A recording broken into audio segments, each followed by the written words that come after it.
Hey, everybody. Welcome to the Core Energy Experience. I'm your host, Kurt Bruckmann. I hold my mastery in core energy dynamics.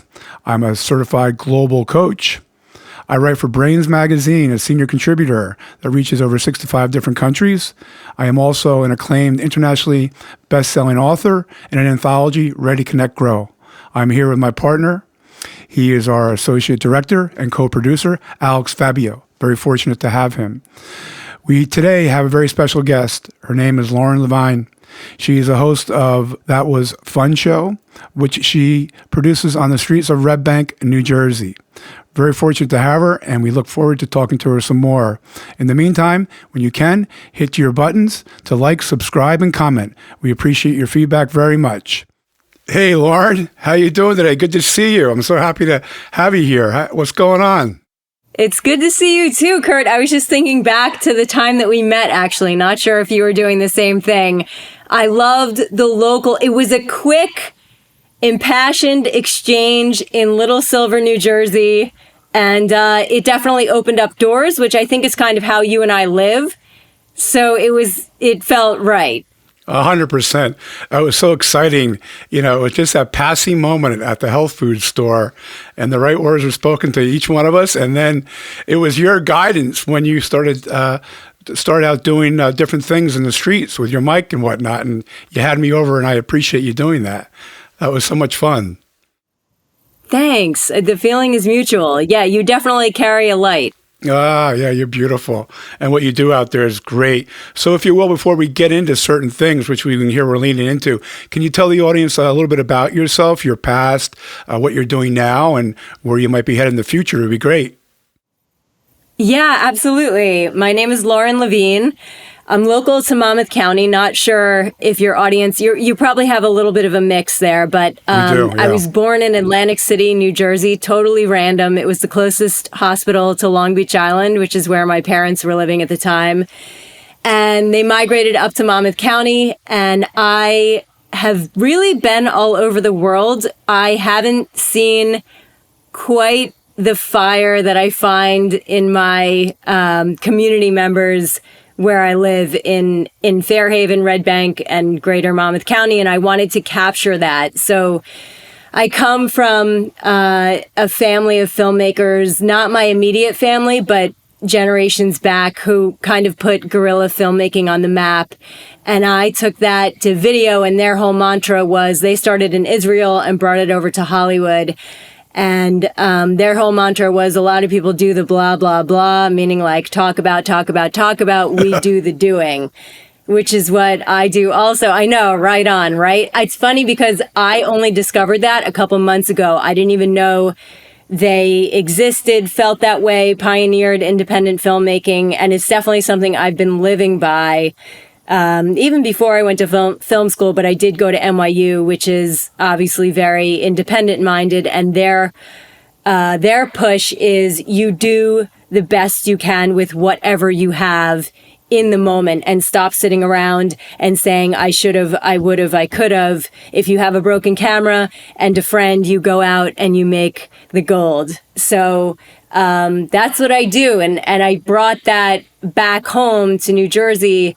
And so I kind of capture our area with a little bit of a New York edge, is what I like to say. And I just go up to, I have a show called That Was Fun Show. It started as Real Jersey Shore Show, and it morphed to try to give it a little more of a kind of like a general relatable feel, but it really is profiling the people in our area.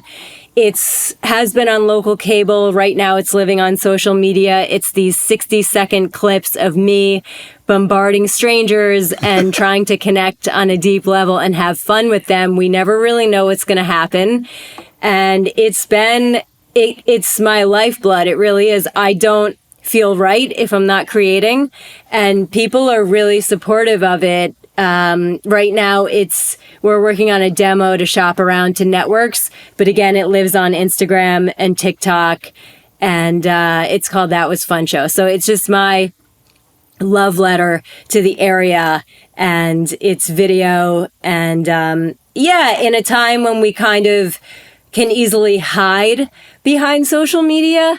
I'm this big proponent of like, let's get out there in real life and connect with each other. If you take it back to social, sure, but we need the human exchange. I know I'm kind of like speaking your whole thing here, but yes. I do feel better when I connect with people. So I try to put that out there. That is tremendous. You have fabulous energy.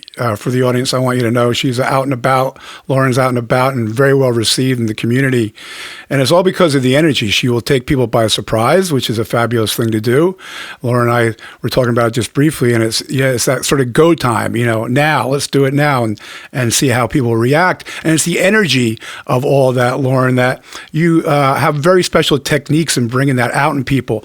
Tell us a little bit about that. What drives you? What your core energy? What drives you to be able to put all this into action?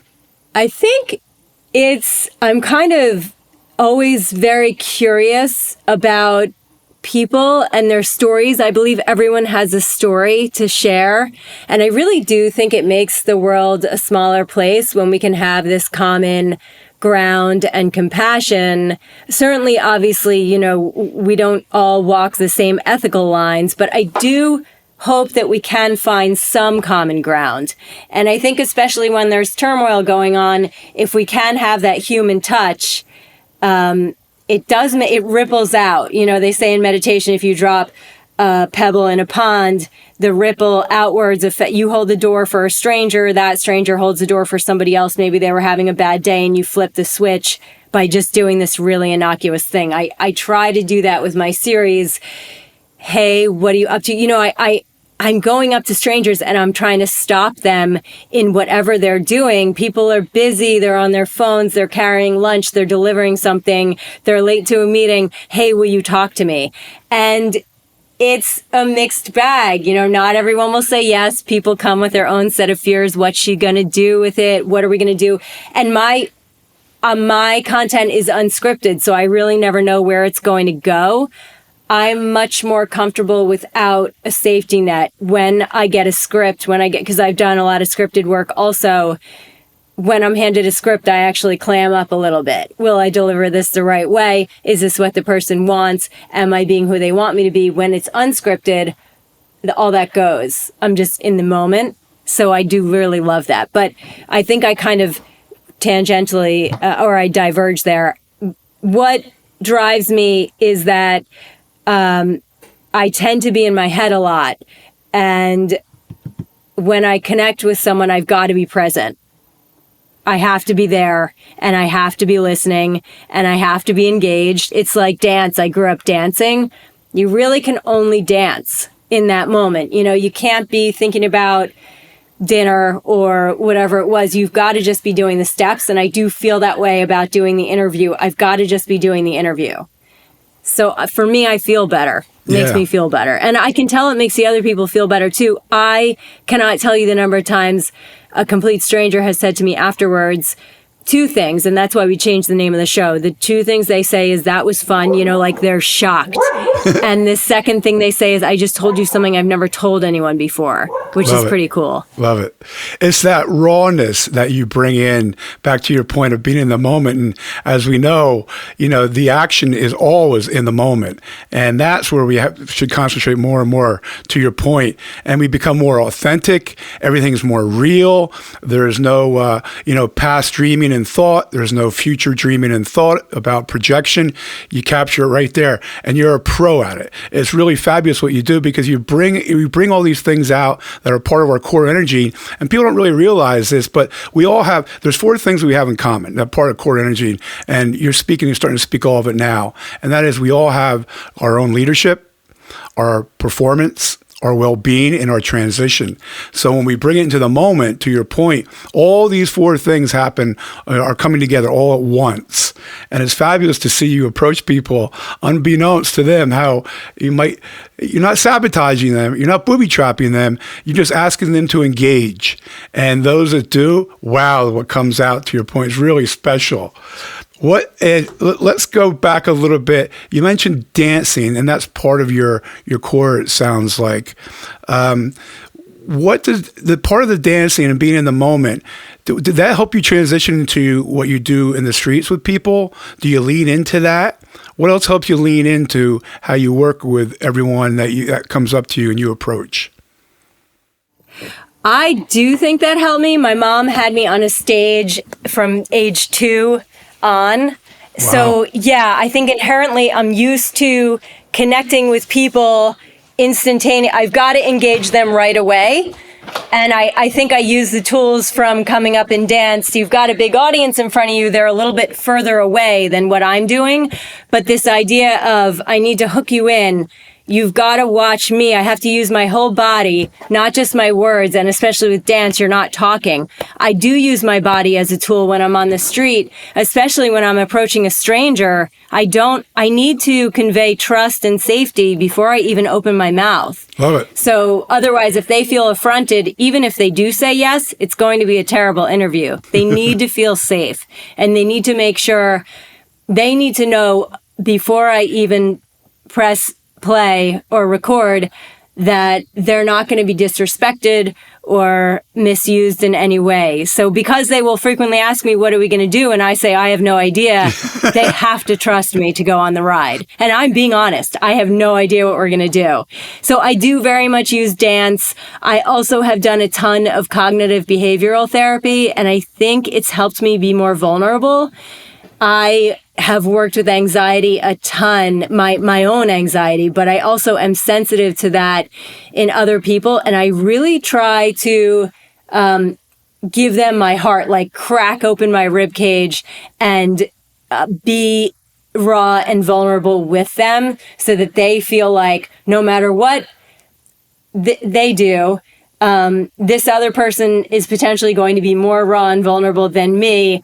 I'm safe. You know, I really do think it's all about creating this safety if you're working with a stranger, even if you're not. So that's helped me tremendously. And I have trained in acting. I just got invited into the union, into SAG. Oh, congratulations. I did a feature over the summer with Shirley MacLaine. That was pretty amazing. Oh, cool. Very cool. Yeah, thanks. That was pretty mind-blowing. And I don't know that I use the acting on the street, though. I would say dance, cognitive behavioral therapy, and a little bit of improv. I'm starting to train in improv now because that was always the thing I hadn't done that scared me. So I've been throwing myself into that lately, but probably the first two, which are maybe not what people would expect. Yeah. You know, there's a lot in there to unpack a little bit. And one is trusting the process. That's extremely important for all of us to do. And when we work with the core energy, it kind of works like this. We start with the awareness, and that brings us into our acceptance. And then with the acceptance, we validate it. And with that, we're able to open up opportunity. And then when the opportunity comes, we choose choice, and we speak of a conscious noise, not that knee-jerk reaction choice, right?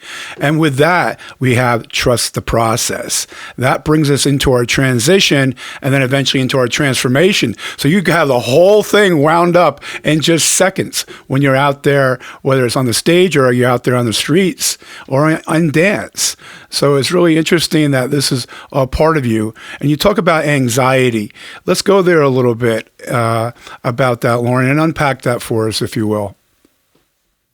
Sure. Yeah. I would say, I think, first of all, it's very common that people suffer from anxiety, and it can be caused from such a range of things. I had some early childhood trauma that went unresolved.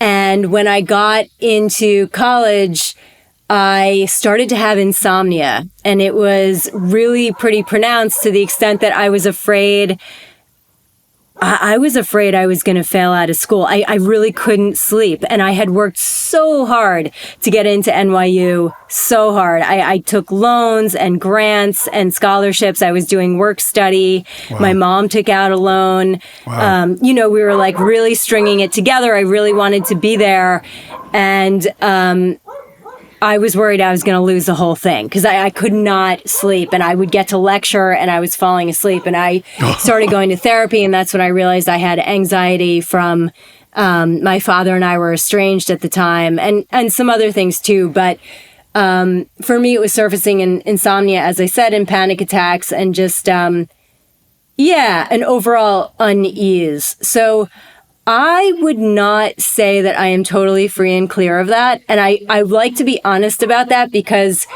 people, while insomnia is not really an issue, I have definitely had panic attacks on auditions, and it doesn't stop me. I say a couple things to people. I try not to let it stop me. So, I mean, I don't want it to mean I don't audition or I don't do what I love, but it is a part of my life. I do meditate. I do therapy. And the thing that's really important to me is I do what I love. So, they are a part of my life. They're not keeping me imprisoned. And I try to work with them in healthy ways, as opposed to like avoidance or covering over. It's a part of my life. And I do like to be honest about that, because one of the things people say to me so frequently is, you seem inherently comfortable on camera. I am. I'm not as comfortable in real life, interestingly. It's almost like it's flipped what it is for most people. But, it doesn't, it's just there. And I'm aware of it, and I work with it as best I can. I'd love to say to you, Kurt, I'm on easy street, and I never have that problem again in my life, but that's not true either. Well, there's no growth in that if we are, right? If we pretend we're sort of on easy street, we have it all figured out, then where's the growth? And that's a large part of what we like to talk about when we talk about core energy is growth. Everything's growth to us. Experiences, we like to define them as good or bad. Well, why bother? Because both of them are just completely about growth. So we start to learn how we talk to ourselves a little kinder, right? So you bring up something, the performance. Performance equals potential minus interference, right? You get that. And that's a lot about what we have to put away. That's where we start working from, within, work on ourselves there. And then there's also that change aspect you were talking about. Changes equals awareness plus understanding, right? And that's when we get raw to ourselves, we start to figure it out. We're understanding, and we're in constant change, right? That's part of the beauty of life. We're always in transition in some moment, because time's matriculating, and we're going to go with it. So when we talk about the anxiety and the fear, we like to look at it a little bit differently in terms of like this. Fear we all have. We don't want to harbor it, as you know and you pointed out. Fear is an alarm clock. It's really our friend, because it's telling us something's coming. It's coming at us now, and we're not going to be able to stop it. So instead of force and all those terminologies that put us at bay from it, or we think it's at bay, fear is just coming deeper and deeper. So the idea is to accept it, right? We went through that. Acknowledge it with the awareness, work with it, and say, okay, fear, I'm done with you now. You're going to leave. And then some people say, well, how does that work? Well, actually, quite simply, because what's time do? It changes, right? So time is our friend too. It's going to take us out of it. We're going to be in a different moment. The mind-body energy connection is going to shift, because we're always in that shift. Back to your point, we don't want to profess that we know everything, because that's pretty much impossible. I mean, do you know anyone that knows everything? Tell me. I guess they might profess they do, but we leave that to the scholars, and they can have that vernacular. You and I resonate more simply. We're more to the core of street. The street is, for me, always been a place of learning, whether it was in my athletic career or in my career in training in the commodity pits or just on the street. This is why I relate to you so much, and really enjoy what you do out there with people and the reactions that you get.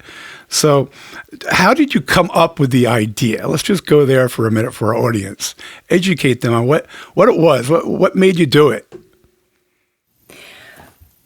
I like what you said about the street too.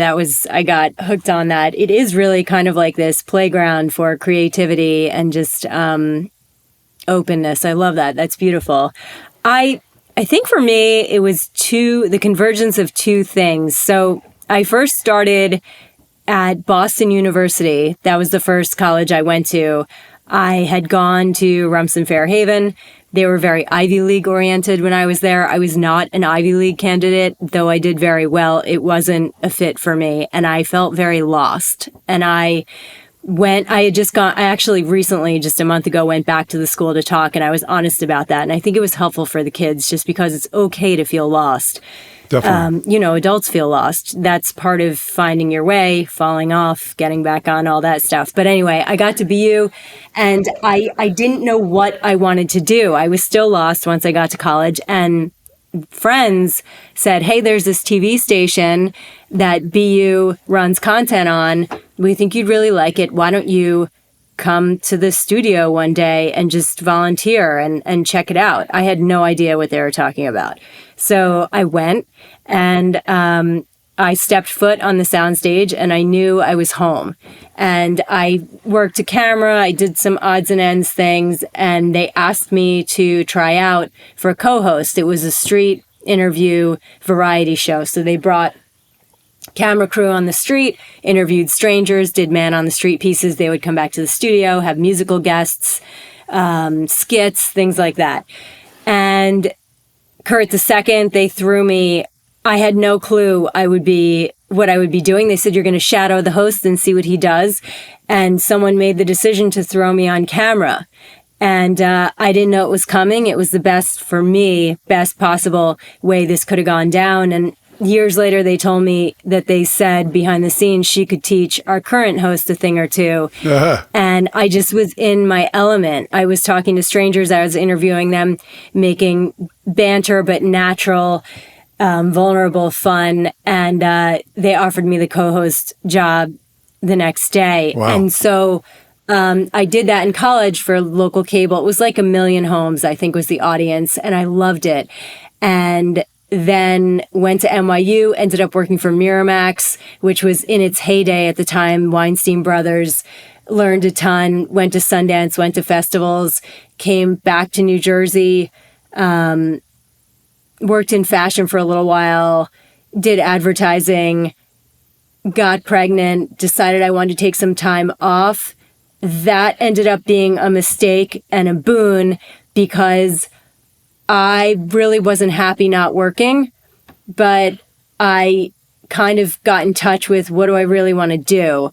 And that's when I started my own show. And it was actually the invention is the mother, whatever that saying is, mother necessity. My son was tiny and I could strap him onto my body and go onto the street and interview people. I love it. Be a mom and feed my soul at the same time. So it was kind of like, how do I bring New York edge, as I said before, and then what I did in Boston for local cable to Fairhaven and Red Bank, New Jersey, with my own equipment in guerrilla style. That's how my show began. And the first thing I ever did is, while my son was taking a nap, I sat down at the kitchen table, set up a webcam, told a story to the webcam about witnessing a parking lot fight at Target, just me talking to the camera. Very Jersey, the concept of the parking lot fight. And I put it on Facebook. People loved it. I didn't expect this. I just needed to get my voice out there and I needed to be back in touch with production. I felt like I was losing myself being a mom. There's so much beauty, but I really was losing my identity at the same time. And I didn't feel okay with that. I thought I was a bad person for feeling that way. That's when I went back into therapy, when I realized it was okay to feel that way. What did I actually want? Oh, maybe I can find a balance. I do have this voice. I have this unique perspective. So I told this story. It was such a classic parking lot fight, but I had to give everyone everything through my words because they weren't there. And people ate it up. And that kind of launched. Then I started going on the street. I had local sponsors. I still have people asking me to sponsor today. It's really not, it's great. The Grove follows the show. C Streak, again, your audience may or may not know who these people are, but people just rally around it. It feels really good because it's just me. My daughter shoots right now. She's a teenager. So that was it. I know I went off a little bit there, but it was necessity. How do I honor my voice, my affinity for this guerrilla style production, but also be here for my son? And that's how it came to be. Yeah, beautiful. And that's all about transition that we were talking about, right? One of the main four concentrations that all people have. There's also a few other things in there that are quite interesting, Lauren, because you brought out purpose. Now, being a mom is very special, as we well know. You women are fabulous in every sort of way. That being said, we're multidimensional. So does it mean that we're stuck being a mom or a father or a brother or sister, whatever that might be? No, because there's so much in us. And for you, you're a perfect example of this. You have so much inside of you, so many creative avenues you like to go. And in there, you mentioned it earlier when we were talking about collaborating. That's part of the beauty of the street. You go out there and you're creating, and the next thing you know, you're collaborating with someone you don't know, and then now you're co-creating, right? And you bring it all together, and that's, again, part of the beauty of that street. But back to the purpose. Challenging for you, to say the least, to figure that out and say, okay, I'm going to put my son on my back and have him come along. I bet you the energy of having him along must have helped a lot too. Yeah, it was really special. And when he got older, he would be out on his bike. Hey, Mom, I just saw this story in the neighborhood. You might like to cover it. He was like inherently involved. He picked up a camera when he was so little, and he loves photography. He made his own videos, and now my daughter shoots my show for me. She was 12 when she offered to start shooting for me because she heard me walking around. I could not keep a shooter. I don't have a ton of work to offer a freelance person. I shoot a couple times a week for an hour here, an hour there, and I kept losing shooters, and I couldn't quite do what I'm doing now without a shooter. I can selfie a video here and there, but really, if you want to get an interview, you do need a shooter. And I wasn't going to put down sticks, as they say at NYU, put down a tripod, because I'm not going to get a permit every time I go out. Yeah. In true guerrilla form, you steal the location, ask forgiveness later.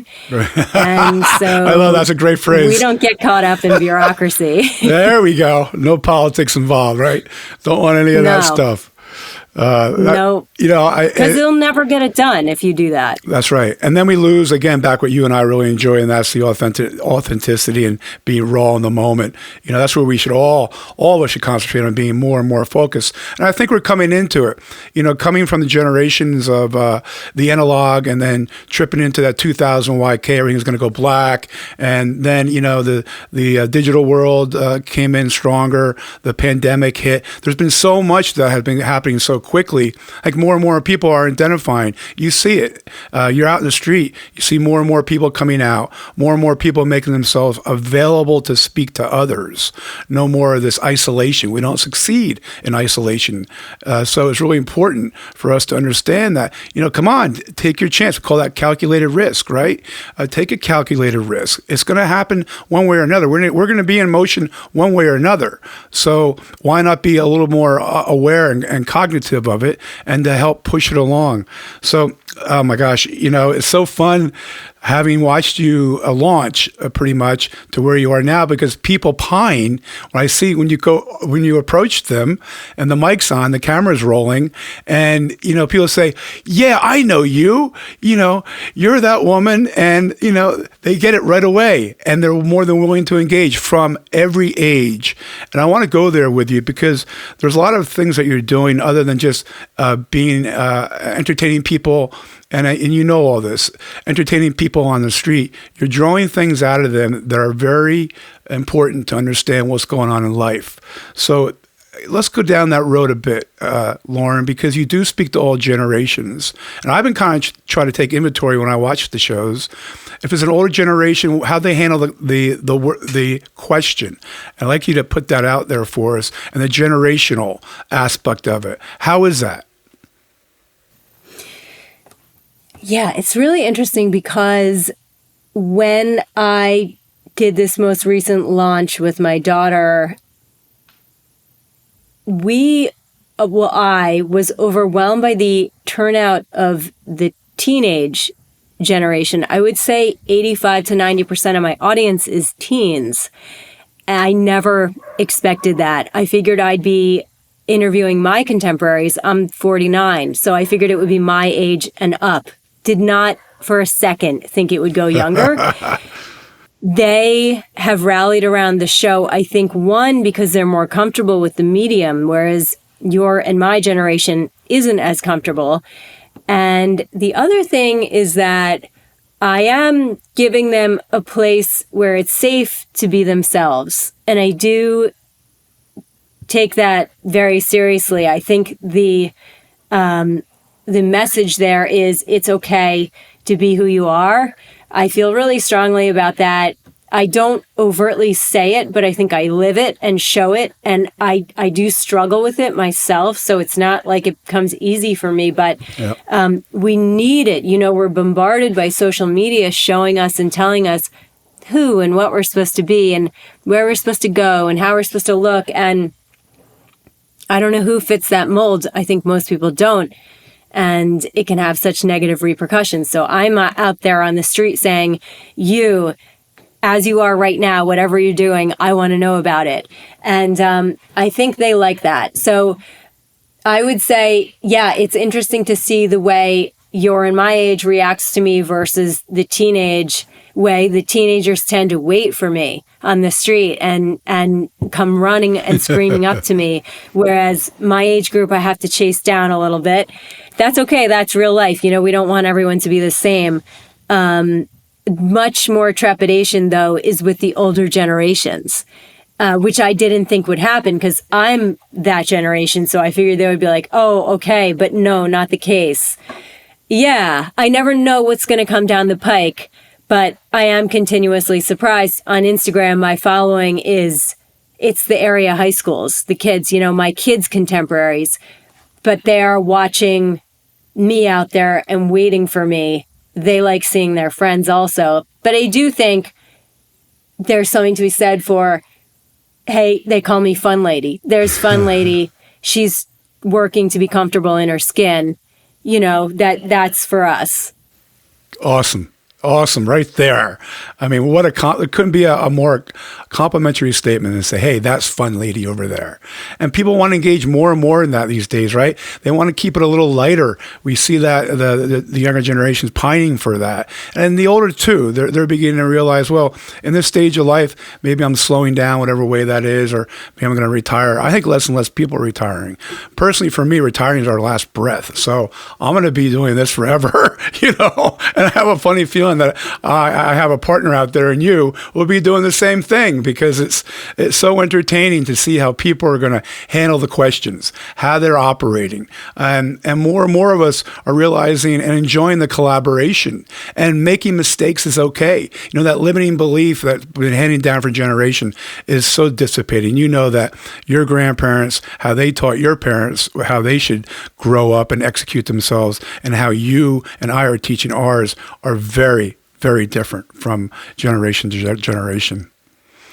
You know, that limiting belief, I think people are throwing away, and we're creating a whole nother environment here. You know, the quantitative theory, people are looking into it and say, well, how do we define this movement, right? It's like, is this the post-industrial revolution of a new age of tech, or how is that? So they can't quite define it. And that's where I get a little anxious with them and say, well, listen, there's no silver bullet, right? We're multidimensional, and therefore, you know, we're going to keep growing through it and becoming a little more understanding of where that is. So with that being said, Lauren, what is your most favorite part when you're done with your interviews and your day? What is it that makes you, because success is in the moment. It's not just the final product, and you know all this. What really turns you on? What's done it for you? I think it's the challenge of actually doing it. I've done thousands of interviews and I'm still scared before I step onto the street. And even when I'm on the street, I'm scared. But I really love the work, so I go forward. I am an inherent risk taker. I wouldn't say that comes easily either. For my yearbook quote for high school for RFH was this Erica Jong quote. And the thing of it is, if you never risk anything, you risk everything. Love it. Which I love.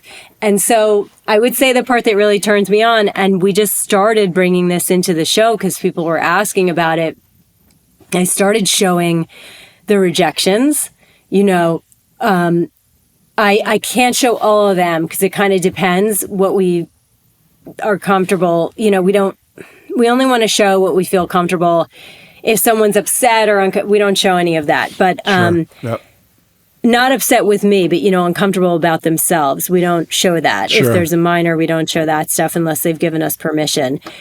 You do have permission to shoot in public if you're not monetizing it, which I'm not, but still I will put a filter on that. So anyway, I started to show me getting rejected, because I also think that's a good message, especially for younger people, to see, oh, she's not on easy street. Every time she goes out, she gets a no and has to work through that. And I do. You know, sometimes I'll get 10 no's before I get one yes. I don't have a thick skin. I don't think anyone really has a thick skin. And that's a part of life. We have to go through it to do what we love. When I did the feature over the summer with Shirley MacLaine, it was her last film, and also Mercedes Ruehl was in it. I don't know if you know her, Broadway actress, really strong. Yes. Mm-hmm. I sat in the makeup trailer next to her and I started talking to her about working with anxiety. And she said to me, you know, the truth of the matter is, if you're not anxious or nervous, you really maybe shouldn't be in the room in the first place, because you're wasting your time and everyone else's. So nerves are a good thing. They mean you feel really strongly. And I think for me, that's what turns me on the most, when I'm walking back to the car with my daughter and I'm like, oh my gosh, we did it. You know, we did it. We overcame the challenges. We connected with people. We had real interactions. And whatever happens with the content happens. It was really about going out into the arena and being real. Yeah, just getting it going, right? So that anxiety that we all have, that the butterflies of whether it's going to be in the camera, on stage, in a business meeting, or a social gathering or whatnot, we all, again, this is why I point out, we all have fear. It's there. We just don't want to carry it. So and hold on to it. So to your point is that, yes, we get that anxiety, but what happens is, you know, all of a sudden you start working. You know, fear is a reaction. Courage is a decision. So there you have it, and taking that decision and the courage to go forward. And look at you pointed out a couple of things here. The ability to have rejection, understand rejection, and then the resilience to keep moving forward. And that's a beautiful thing. There's our growth again. You know, everything that you've talked about, Lauren, and you've been doing in your action and whatnot is growth. It really is. So I'd like to go here a little bit because we have a little more time left. Talk to the audience about growth, how you view growth overall, how that comes to you, how it comes to other people, and how you see it developing in time. I think for me, it happens off camera as much as it does on camera. I'm really trying to push myself to do what scares me. And that's what I'm asking people to do when they come on the show. So I talked to you about the improv. That is super uncomfortable for me. I'm not good at it at all. I'm not being self-deprecating. I can tell you, I can say to you, Kurt, I can get out on the street. Someone can hand me a microphone and start rolling, and I'll have no prep or anything, and I will be the strongest person imaginable. I can tell you that. As much as I can tell you, you put me on a stage and ask me to improv, I'm really not good at it. So I've been forcing myself to do it. The teacher I work with just reached out to me and said, we're doing a 6-week series starting next week. Would you like to join? I was like, definitely not, but I'm going to because I'm really bad at it and they're really good. And I know I have room to learn there. When I did the feature over the summer and I knew it would open doors for me, you know, it got me an equity card, and I would have done it without that. But that's great. Yeah. It was an incredible production. I was terrified. I was terrified. I was so scared. I remember I auditioned twice and I got offered it, and then they put it on hold, and I was like, it's done. They gave it to someone else. This happens all the time. They gave it to someone else. They didn't like me. I have all these self-doubt things too. I went to Italy I had to go to Italy. It was for a family thing. And I was like, okay, this stinks. I worked so hard, but you know what? I'm going to do this. I committed to doing this trip. And the day before I was supposed to come home, they offered me the role. I had gotten sick while I was traveling and all these reasons to say no. And I was like, you say yes before you can fill your head with all the no's. And so I flew home on the red eye, hadn't slept, drove down, did the production, sick. They all couldn't stop talking about what a good job I did. That was unsolicited. I didn't expect it. I was there to do a job. I was kind of blown away, really, because I had so much to learn from everyone. I had so much to learn. So I guess I did Toastmasters for a little while, where you learn public speaking. I hate public speaking, hate it. I try to do these things that scare me because I think it makes me, I like being out of the comfort zone. Like it, I don't know. I'm drawn to it. I take cold showers, do the polar plunges. I do all these things that make me uncomfortable because, we're not here to sit around. And my grandma is 102. God she bless. Volunteered every single day until she was 99. Wow. She said, I wasn't put here to sit around. I'm here for a reason. Let me give back. So I'm not giving back in the same way, but I do think I'm doing a little bit of a community service, getting out there, talking to people, connecting. I'm trying to make the world a smaller place so I can do my part behind the scene and be off camera so that we all can get together on camera and do the same thing, if that makes any sense. 100%. Yeah, well, you're so beautiful about that in every way. Not easy to describe, and your rawness about it, Lauren, has really brought a lot of content to the viewers. 100%. Fabulous stuff. And again, back to the fact that, we get nervous, we get anxious, we get fearful, but we'll just concentrate on the word fear. Again, you've shown and you've proven it to yourself and to everyone that you're in contact with. It's okay to have those anxieties. It's okay to understand we're uncomfortable. And again, in the core energy, that's one thing we push a lot, is the understanding that it's best to be uncomfortable getting comfortable, not comfortable being uncomfortable, right? So you sum that up in all of that. And that's what helped drives us. When we realize that we're okay, and you were using the word safety early on. Yes, when we understand that we're safe. And this all comes in a process of really doing our inner work, and you know this. And as we more and more that we understand that we're capable of doing things, because we're all sort of built in realizing, well, we're not good enough. Well, you know what? We're all better than we think we are. That is a fact. And the more and more we start to understand that, the more interested we are in taking those risks, even though we have the butterflies and whatnot. Remember, emotions are just energy in action, right? That's really what it is. So when that happens and these emotions come into our life, what do? Get active. Do exactly what you have pointed out. And you are an example of it. And gosh, everybody out there listening to this and watching, please understand that Lauren has gone through her times in life where there have been ups and downs, as she pointed out, but she's constantly referring to the high energy. And this is something else I want to talk about real quick, is that there's anabolic energy, which is that high resonating, building, constructive energy. Then there's which is dopamine driven a bit. The opposite is the catabolic. That's that draining energy, the breakdown of things and sort of wanting to be in one spot, being uncomfortable. That's a cortisol dump. So when you have these types of flows of energy, Lauren, if you will, we have a little time left, describe how you work from the cortisol and the catabolic into that higher energy and how you keep it there. That's a really good question. So I have struggled with depression in my life. When we have emotions that go unmitigated, that's how they can surface as a sadness and a darkness. Now I feel I have the proper tools to work with it. So what you're describing, that dump, to me feels like a depression. I will try to stretch, move, meditate, and go for a walk, call a loved one and just check in.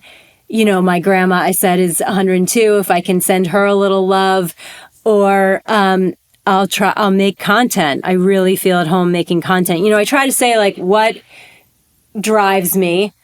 How do I feel grounded? Let me get in touch with that stuff and try to, like, poke holes in the darkness, because I do get filled with self-doubt, and it can be stifling. But I also think that's normal, especially for people that are in the public light or making something.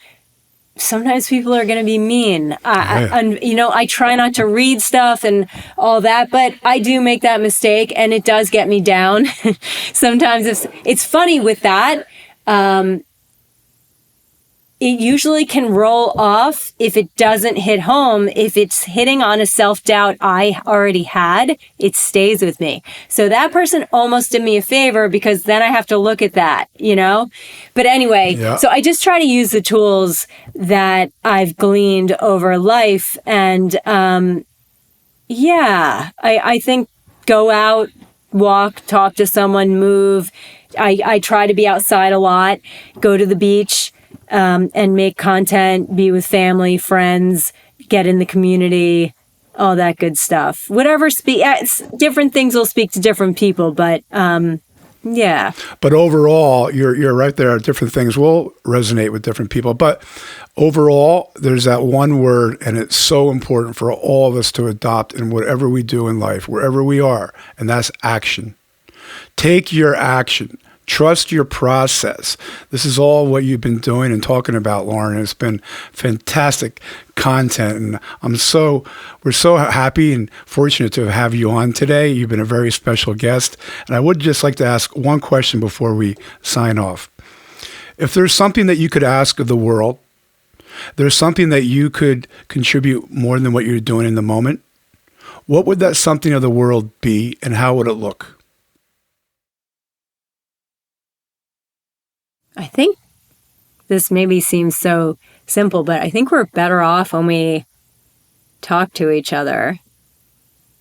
I just want everyone to kind of come down to the same or up to the same level, and